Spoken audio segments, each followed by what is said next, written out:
안녕하세요. 계백장군 인사 올립니다. 5월 18일. 항상 매년 이날만 되면 말도 많고 탈도 많은 5월 18일. 과연 5.18 광주 민주화 운동인가? 뭐 또 아니면 또 반대쪽에서 주장하는 대로 5.18 광주 사태인가? 예. 여기에 대해서 이제 매년 말이 많잖아요. 예, 특히 그 지만원 박사님을 중심으로 하는 그쪽에서는 뭐 이렇게 뭐 북한군 개입설까지 나오고 하는데, 사실 저도 답은 못 내리겠습니다. 어느 게 맞는 말인지. 물론 국가적 차원에서는 민주화 항쟁으로 인정을 했지요. 그리고 이제 그 뭐냐 그 5.18 민주화 운동을 폄하하는 사람은 뭐 법으로 처벌한다 뭐 이런 법까지 제정된 걸로 아는데, 사실인가요? 댓글 좀 부탁드리겠습니다. 어쨌든 간에 갑론을박이 아직도 존재하는 건 사실이지요. 사실 80년대를 살았던 사람이라면, 그것도 이제 뭐 청년으로 살았던 사람이라면 전두환 정권을 너나 할 것 없이 참 많이 싫어했습니다. 우선 제가 저는 1980년 5월 18일 광주, 뭐 항쟁인지 사태인지는 말 안 하겠습니다. 5.18 그 당시에 80년 저는 고등학교 1학년이었습니다. 근데 그 당시에 뉴스는요 완전히 통제됐었어요. 그리고 광주에 대해서는 뭐 기자들이 들어가지를 못했어요. 밖에서 그냥 정부가 발표하는 걸 앵무새처럼 말할 뿐이었죠. 근데 여기에 저는 또 제가 재미있는 에피소드를 하나 말씀드리면, 요즘의 20대들은 제가 말하는 이 에피소드를 들으면 저 거짓말하냐 이럴 거예요. 제가 1984년 대학생이던 시절이었습니다. 그날은 5월 17일이었어요. 1984년 5월 17일. 하도 그날이 인상 깊은 날이라 연도와 날짜까지 기억납니다. 그래서 사실 그날이 5월 17일인지도 몰랐어요. 그냥 평상시 달력도 안 보고 살았으니까, 학교 다니는 학생으로서. 그래서 이제 그 부산에서 올라온 그 학생이 있었거든요. 막말로 서울로 유학을 온 거죠. 그래서 이제 야, 우리 전공서적이나 하나씩 사러 가자. 그 광화문에 있는 교보문고로. 그래서 이제 그래 그러면서 이제 걔가 부산에서 올라온 친구가, 내가 서울 지리를 잘 모르니까 네가 좀 같이 좀 가 달라 그래서, 그래 나도 뭐 책이 필요하니까 가서 너나 나나 책 사고, 뭐 그 옆에가 바로 종로니까 가서 술 한잔 하자. 뭐 옆에 그때 당시에는 뭐 학사주점이라고 해서 또 젊은이들을 상대하는 술집이 종로에 많았거든요. 요즘은 아마 없을 거예요, 학사주점이라는 게. 근데 아니 갑자기 그래서 이제 세종문화회관에서 버스에서 내려서 교보문고 쪽으로 걸어가고 있는데, 그 친구하고 나하고 갑자기 누가 팔짱을 딱 끼더라고요. 그러면서 지금부터 우리가 연행을 하겠대요. 알고 보니까 경찰이었어요. 그래서 우리를 왜 연행하느냐? 뭐 우리가 현행범도 아니고 뭘 잘못한 것도 아니고 하다못해 길거리에 침을 뱉은 것도 아닌데. 그랬더니 그 당시 경찰관의 대답이 걸작이었어요. 지금도 기억나요. 야, 너네들 대학생이지? 그래서 그렇습니다. 그랬더니, 야, 청바지에 티셔츠를 입고 신발은 운동화를 신었으니까 딱 데모하러 나온 복장이래요. 아니, 기가 막혀서, 그 당시 1980년대 있죠? 1980년대 대학생들의 복장은요, 제가 장담컨대 97%는 남학생 여학생 할 거 없이 청바지에 티셔츠 차림이 97%였어요. 그리고 아니, 청바지에 티셔츠를 입었는데 그러면 운동화를 신지 빼꾸드를 신는단 말입니까? 그때도 나름 패션이 있었는데, 이게 이유가 돼서 끌고 가서 소위 말하는 닭장차 있죠? 그 전경들이 타고 다니는 차를 그때는 우리가 닭장차라고 불렀거든요. 창문에 이렇게 닭장 마냥 이렇게 그 망이 쳐져 있어가지고 거기다 다 쓸어 박는데, 갔더니 엄청난 학생들이 거기 잡혀 있는 거예요. 그러니까 일단 5월 17일 날 광화문에 나왔으면 무조건 5월 18일 날 준비된 데모를 하기 위해서 나온 사람으로 치부되는 거였죠. 그래서 이제 그 내일 데모를 못하게끔 다 잡아들인 거였죠. 그래서 어떻게 되느냐? 그 버스들이 나중에 밤 10시가 넘으니까 전부 이렇게 움직이면서 각 경찰서로 분산이 되더라고요. 그래서 저하고 제 친구가 갔던 곳은 그 서울 은평구에 있는 서부경찰서였어요. 서부경찰서에 갔더니 그때부터 무슨 그 경찰들이 하는 그 조소라는 걸 꾸미더라고요. 그래서 한 명 한 명 부르면서 너 데모 할 거냐 안 할 거냐, 데모 안 한다는데 뭐 지장을 찍어라. 그래서 찍었어요. 그리고 나중에 이제 학생들이 배고프다고 항의를 하니까 그때 준 게 이제 빵하고 우유 하나씩을 주더라고요. 그래서 우리 언제 풀려나느냐 그랬더니 내일 5.18, 그러니까 말하자면 이제 5.18이니까 막 대대적인 뭐 데모가 일어나고 이럴 거 아닙니까? 그런 시간이 지나간 다음에 풀어주겠대요. 실제로 이제 그 시간이 지난 다음에 이제 5월 18일 오후가 되니까 각자 집으로 가라 그러더라고요. 그 중에도 또 백이라는 게 무섭더라고요. 같이 잡혀왔는데 집으로 전화할 수 있게 그 동전을 안 넣어도 계속 그 통화가 되는 공중전화를 연결해주면서 집으로 전화하는데, 백 있는 애들은 부모님이 진 삼촌이 와서 다 데려가더라고요. 근데 그 친구는 나는 백은커녕 핸드백도 없었으니까요. 그냥 풀로 다 채우고 나왔죠. 그거를 경찰서에서. 자, 이 얘기를 들으면 이게 도대체 구석기 시대 얘기인가 할 거예요. 지금의 20대들은. 그런 우스운 상황이 벌어졌던 게 지금 생각하니까 우스운 거지, 그때는 피가 거꾸로 도는 상황이었어요. 젊은 혈기가 있는 시절이었으니까. 그래서 이제 그런 재밌는 시절이 지금 생각하니까 재밌네요. 있었던데, 문제는 이제 곧 앞으로 갑시다. 이제 5.18 얘기로 다시 돌아가서 이런 게 비일비재했어요. 이런 일이 그냥 지나가다가 경찰이 연행하는 게 무작위 뭐 영장 이런 거 없어요. 그런 일이 비일비재했습니다. 80년대. 그런데 이제 5.18 얘기로 돌아가서 이건 국가가 발표한 거잖아요. 개인이 막 이렇게 험담을 하거나 뭐 이렇게 지만원 박사처럼 무슨 뭐 북한군이 왔다, 그건 자기 개인의 주장이잖아요. 그런데 이건 국가가 발표한 것 중에 제가 죽어도 이해가 안 되는 부분이 하나가 있습니다. 사실 1980년대를 제가 살았지만 고등학교 1학년이 뭘 알겠습니까? 언론도 통제된 상태에서. 그 당시 어른들도 몰라요. 언론이 다 통제되는데 어떻게 알아요?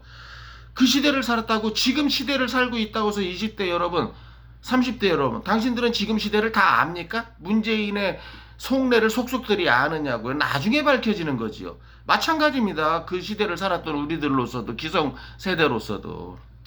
근데 제가 하나 이해가 되지 않는 게, 광주에서 그 공수부대가 쏜 총탄에 맞고 돌아가셨다는 분들이 있는데, 그 중에 50명인가 150명인가 그 많은 숫자가 몸속에서 켈빈 총알이 나왔대잖아요. 이건 정부 발표예요, 여러분. 근데 그 당시에 공수부대는 전원 M16으로 무장하고 있었습니다. 아니, M16을 발사했는데 어떻게 몸속에서 켈빈 총알이 나온단 말입니까? M16 총알이 날아가다가 켈빈 총알으로 바뀔 확률은 과학적으로 제로 아닙니까? 젊은 이성을 갖고 계신 여러분들. 자, 생각해 보세요. 그러면 이 부분에 대한 해명이 어떤 정부에서도 없어요. 그러면 저는 이렇게 생각합니다. 그렇게 돌아가신 분들은요, 그 안에 있는 불순 세력의 총에 맞아 돌아가신 거예요. 왜냐? 그들은 광주와 전남에 있는 무기고를 탈취해서 켈빈 총으로 무장을 했었기 때문에. 그러니까 자신들끼리는 아군이라고 할 수도 있겠지요. 그들 총에 맞은 거예요. 안 그러면 해명이 안 되지 않습니까? 어떻게 M16을 맞았는데 몸속에서는 켈빈 총알이 나온단 말입니까? 이건 정부 발표잖아요. 이거를 광주 민주화 운동이라고 주장하시는 분들한테 제가 질문을 드리고 싶은 거예요. 그리고 광주 전남 지역에 있는 무기고들이 불과 4시간 만에 다 털렸답니다. 이 군대 무기고가, 군대를 갔다 오신 분들은 알지만 현역병들도 자기 부대 무기고가 어디 있는지를 모릅니다. 그 무기를 수령해오는 담당 군인들이 있죠? 걔들만 알아요. 그거는 이렇게 제가 그 분야에서 근무했기 때문에 너무 잘 압니다. 어느 산속에 들어가면 남방으로 향해 있어요. 출입구가요. 북방으로 돼 있는 무기고는 하나도 없습니다. 왜냐하면 북한에서 총을 쏘면 등을 맞아야 되잖아요. 이쪽을 무기고를 보호하기 위해서. 그래서 전부 그 출입문이 남쪽으로 나 있어요. 북한은 반대로 북쪽으로 나 있어요. 이게 바로 북한의 단점이에요. 왜? 그럼 습기가 차잖아요.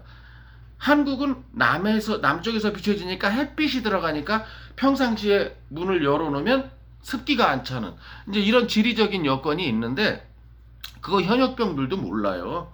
그냥 총알을 주니까 받아서 쏘는 거지 어디 가서 가져오는지는 몰라요. 이렇게 비밀리에 돼 있는 광주 전남에 있는 무기고가 4시간 만에 싸그리 털렸다는 거, 이거는 불순 세력이 아니고서는 불가능한 얘기입니다. 누군가가 그걸 다 지형을 파악한 사람이 인도하지 않았으면 불가능하다는 얘기입니다. 예컨대 여러분들이 살고 계시는데도 여러분들 모르게 무기고가 있을 겁니다. 경기도에, 충청도에, 강원도에. 근데 여러분들 살고 있는 지역에 무기고가 어디 있는지 아시는 분 계세요? 왜? 아니 내가 현역병인데도 우리 부대에서 그 무기를 가져오는, 뭐 여기서 말하는 무기는 총알이나 슈류탄이나 뭐 이런 걸 말하는 겁니다. 그걸 모르는데 일반인들이 그걸 안다는 게 말이 됩니까? 제가 무기관리병이었거든요. 그러니까 이게 이해가 안 돼요. 이게 4시간 만에 털릴 일이 아니에요. 이건 전문적으로 이걸 연구한 놈이 사람들을 선동해서 끌고 가지 않는 이상은 되지 않을 일이라는 겁니다. 이 두 가지가 제가 광주에 대한 문제에 대해서 한번 답변해보라. 죽어도 광주가 민주화 운동이다. 광주 사태가 아니라고 하는 분들한테 제가 묻는 겁니다. 그럼 계백장군 너는 사태로 보고 있네? 예, 솔직한 얘기로 중립적인 위치는 아니고요. 좀 사태에 가깝다는 쪽으로 기울어집니다. 왜냐? 첫째, 광주 시민 몸속에서 켈빈 총알이 나온 점. 두 번째, 어떻게 4시간 만에 광주 전남에 있는 무기고가 다 털린단 말입니까? 그리고 그 광주에서 나온 이제 그 공수부대를 맞서서 항쟁했던 사람들이 뭐예요? 장갑차까지 끌고 나왔잖아요. 여러분, 이제 광주 민주화 운동이라고 주장하는 사람들은 군대에 있을 때 장갑차 운전병이 운전을 했겠지 이렇게 하는데, 이거 장갑차 운전병, 탱크 운전병 그렇게 쉽지 않습니다. 제가 친구, 동문, 동창을 다 동원해서요. 일빵빵은 많아요. 땅깨라고 총 쏘는 애들이 있죠. 흔해 빠졌잖아요. 근데 제가 전체를 아울러서 탱크 운전병이 딱 한 명 있었어요. 제 친구 중에. 뭐 동문이고 뭐고 전체를 다 아울러서. 그만큼 특수보직이에요. 근데 광주 사람들은 왜 이렇게 특수보직이 많나요? 그렇게 장갑차를 자유자재로 움직일 정도면은요, 시내 한복판에서 그 특별히 훈련된 사람들이, 그리고 과거에 내가 군 시절에 장갑차를 몰았다, 탱크를 몰았었다 한들 제대한 지 몇 년 지난 다음에 갑자기 거기 대가리 이렇게 내밀고 자기 자전거 운전하듯이 이렇게 나올 수 있는 장비가 아니라는 거죠. 그리고 무슨 특수병과가 그렇게 광주 전남 사람들한테 쏟아졌겠어요? 군대 시절에? 이거 진짜 특수병과예요. 여러분 생각해보세요. 군대 갔다 오신 분들. 여러분 친구 중에 땅깨들은 많을 거예요. 소위 말하는 일빵빵 땅깨들은 많을 텐데, 여러분 친구 중에 탱크 운전병 있는지 장갑차 운전병 있는지 한번 따져보십시오. 그게 흔한 보직이 아니란 말입니다. 무슨 트럭 운전병하고 틀려요. 근데 그렇게 막 장갑차를 밀고 나오지 않았습니까? 글쎄요, 광주 전남 사람들한테 그렇게 많은 특수병과가 집중적으로 떨어졌을까요? 예. 그래서 우리가 이 문제에 대해서는 매년 5.18만 되면 생각하는 문제지만은 좀 냉정하게 생각해 보는 게, 그렇다고 저는 오늘 민주화 운동이다, 사태다라고 제가 결론을 내리진 않겠습니다. 감히 그 시대를 살았다고 해도 아는 건 아무것도 없습니다. 워낙에 언론 통제가 되던 시절이라. 그런데 이런 5.18 문제에 대해서 우리가 매년 왜 이렇게 시끄러워야 되는지, 좌파 우파가 싸워야 되고, 그 다음에 요런 거는 하나 말씀드리겠습니다. 이거를 이제 기점으로 해서, 발판으로 해서 이제 87년도에 소위 말하는 그 민주화 운동, 그리고 이제 그 대통령 직선제가 이루어지지 않습니까? 그 노태우의 6.29 항복 선언에 의해서. 그런데 여기에 이제 가장 큰 힘을 보탰던 게 누군가요? 넥타이 부대들이잖아요. 학생들이 하는 데모가 옳다하고 직장인들이 직장에서 일하는 걸 마다하고 다 넥타이 부대가 쏟아져 나오는 바람에 이게 판세가 뒤집힌 게 6.29 사건 아닙니까? 87년도에. 그런데 문제는 여기에 또 다른 점이 있어요. 20대 여러분, 30대 여러분 똑바로 하셔야 됩니다. 뭐냐면 순수, 아까 내가 예를 들어서 84년도에 내가 교보문고를 가다 연행된 거죠. 아니 착사러 가는 게 무슨 죄라고 연행을 당합니까? 이런 걸 바로잡자고 일어난 게 순수 민주화 세력이에요. 독재타도 군부가 더 이상 정권을 막 총칼로 잡아서는 안 된다. 이런 순수한 민주화 세력이 있었는가 하면 요 순수 민주화 세력에 편승을 해서 국가를 전복하려고 했던 세력이 있습니다. 사회주의로 바꾸려고 하는. 그게 바로 오늘날의 임종석, 지금 통일부 장관을 지내고 있는 이인영, 뭐 송영길, 그 새끼 지금 뭐하고 있죠, 송영길? 그 다음에 뭐 임수경이 뭐 탈북자를 변절자라고 부른 거. 저희들 입장에선 변절자가 맞지요. 틀린 말 아닙니다.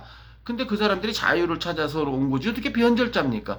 좌빨들 입장에서. 그러니까 여러분, 요즘 20대, 30대 여러분, 요즘은 좀 많이 정신 차리고 이제 더불어공산당에 대한 지지가 20대 여러분들이 많이 돌아선 거를 알고 있는데, 가장 가슴 아픈 건, 아니, 대한민국 40대가 단체로 미쳤나?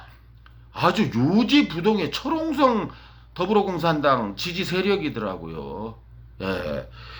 이런 거에 대해서, 그러니까 순수 민주화 세력과 그 민주화 세력에 편승해서 민주 세력인 척하면서 국가를 전복하려고 하는 세력이 따로 있었다. 지금 바로 이 주사파 새끼들이 청와대에 들어가 있는 겁니다.